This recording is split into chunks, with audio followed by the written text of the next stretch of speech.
Alô, povo de Deus, pessoas de todo o Brasil e mundo.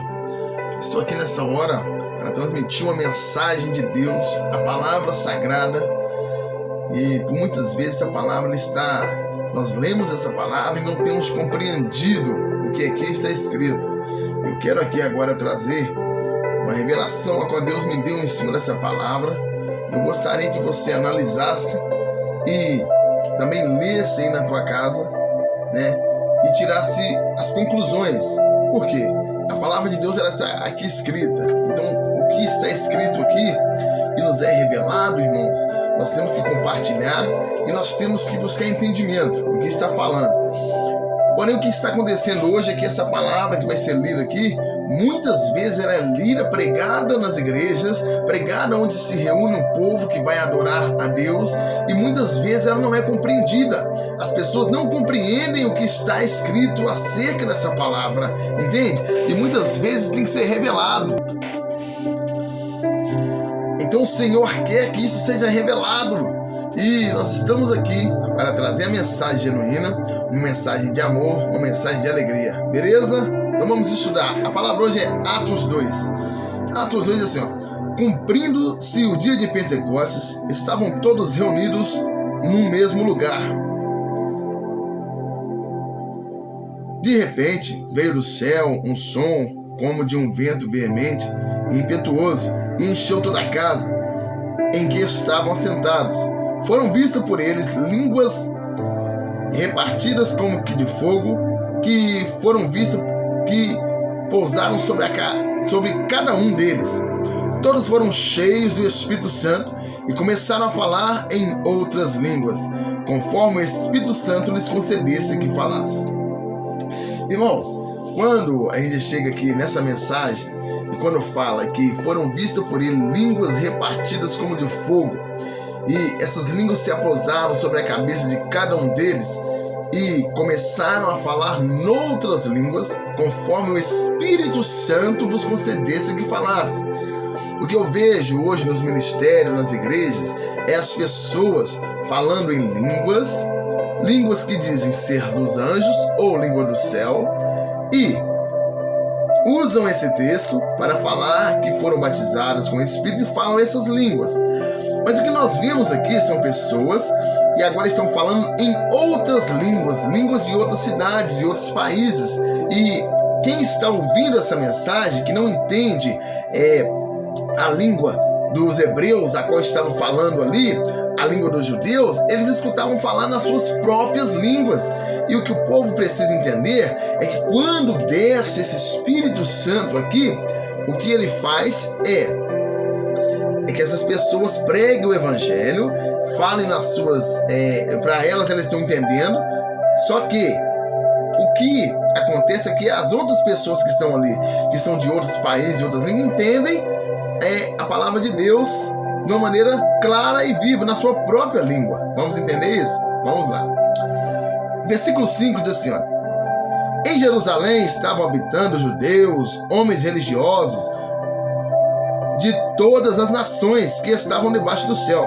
Quando, pois, se fez ouvir aquele som, ajuntou-se a multidão e ficou confusa, porque cada um os ouvia falar em sua própria língua. Pasmos e admirados diziam todos uns aos outros: como isso é possível? Não são galileus todos esses homens que estão falando? Como, pois, o ouvimos cada um em nossa própria língua, em nossa própria língua materna, concluindo o texto. Escuta. Então, o que está claro, o que eles estavam falando é em sua própria língua, a língua de cada país. Então, o que o Espírito Santo faz aqui é que concede a eles a falar em línguas de outros países, como de falar noutras línguas. Aqui nós não vemos nada sobre língua do céu, língua dos anjos. Eu não estou aqui para falar contra ou a favor, estou aqui simplesmente para relatar esse texto que está escrito aqui. Agora, eu sou um camarada de igreja pentecostal. Na minha igreja falam em línguas, até eu já falei e falo também. É uma coisa que ninguém consegue explicar, uma coisa maravilhosa que vem sobre nós, uma força maior que eu creio que é dos céus, e nós começamos a falar em outras línguas. línguas, creio eu que concedida pelo poder do Espírito Santo. Até que prove ao contrário, elas são pelo poder do Espírito Santo e são línguas celestiais. Então, meus amados, agora, esse texto aqui, o que está dizendo é isso. Aqui não fala nada sobre língua dos anjos, entende? Vamos lá. Aí você vai me dizer, mas Paulo disse que ainda que falasse da língua dos anjos. Beleza? Vamos estudar Paulo então, só um minutinho. Irmãos, o que está acontecendo agora aqui, quando Paulo fala acerca de língua dos anjos, nós vamos ver isso na primeira carta aos Coríntios, no capítulo 13 e o versículo 1, Paulo diz assim, olha, ainda que eu falasse as línguas dos homens e dos anjos e não tivesse amor, seria como metal que soa ou como um sino que tine.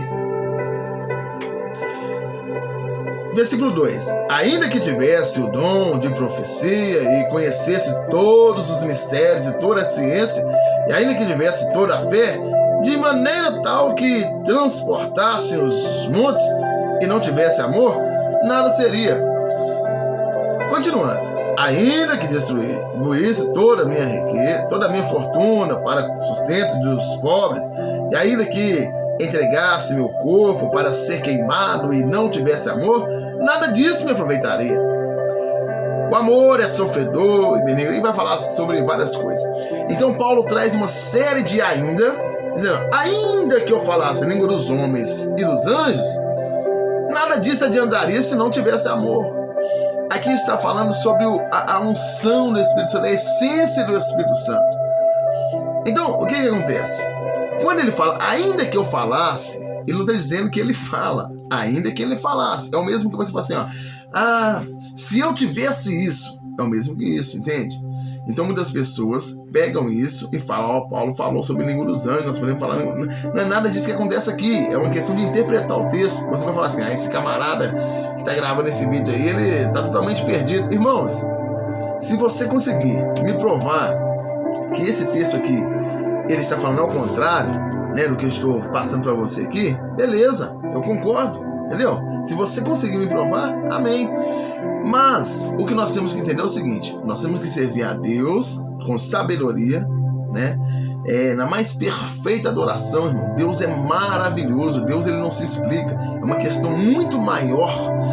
Me diga uma coisa, quantas vezes eu já vi pessoas irem nas igrejas, pularem, rodarem, sapatearem e dizer, estou cheio do Espírito Santo.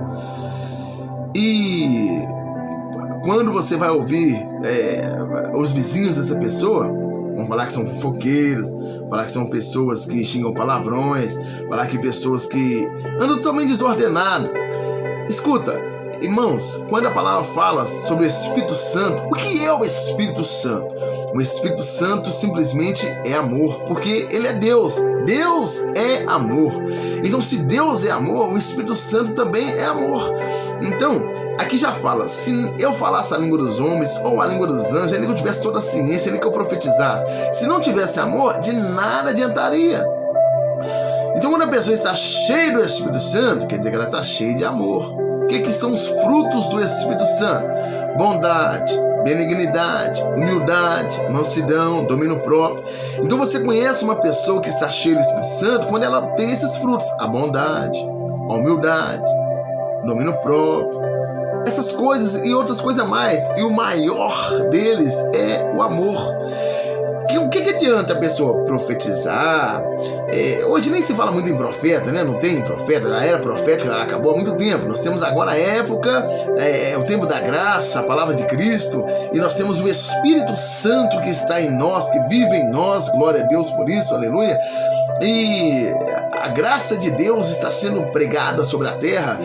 Aqueles que têm entendimento estão vendo a graça de Deus sendo pregada. Agora, aqueles que ainda estão com os olhos voltados no passado, não julgo porque foram ensinados assim, ainda estão pensando em arca da aliança, estão ainda pensando em leis, em coisas passadas, que não tem valor nenhum quando Jesus Cristo morre na cruz, porque o sangue de Jesus derramado na cruz cumpriu toda a lei. Agora o sangue de Jesus foi derramado por nós, para nós sermos libertos dos nossos pecados, curados das nossas transgressões, glória a Deus.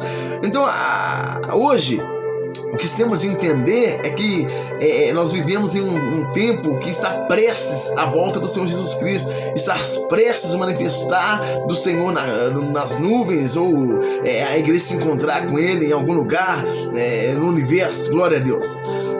Porém, meus amados, o que acontece é uma confusão tremenda nas igrejas, que ninguém consegue entender quase nada.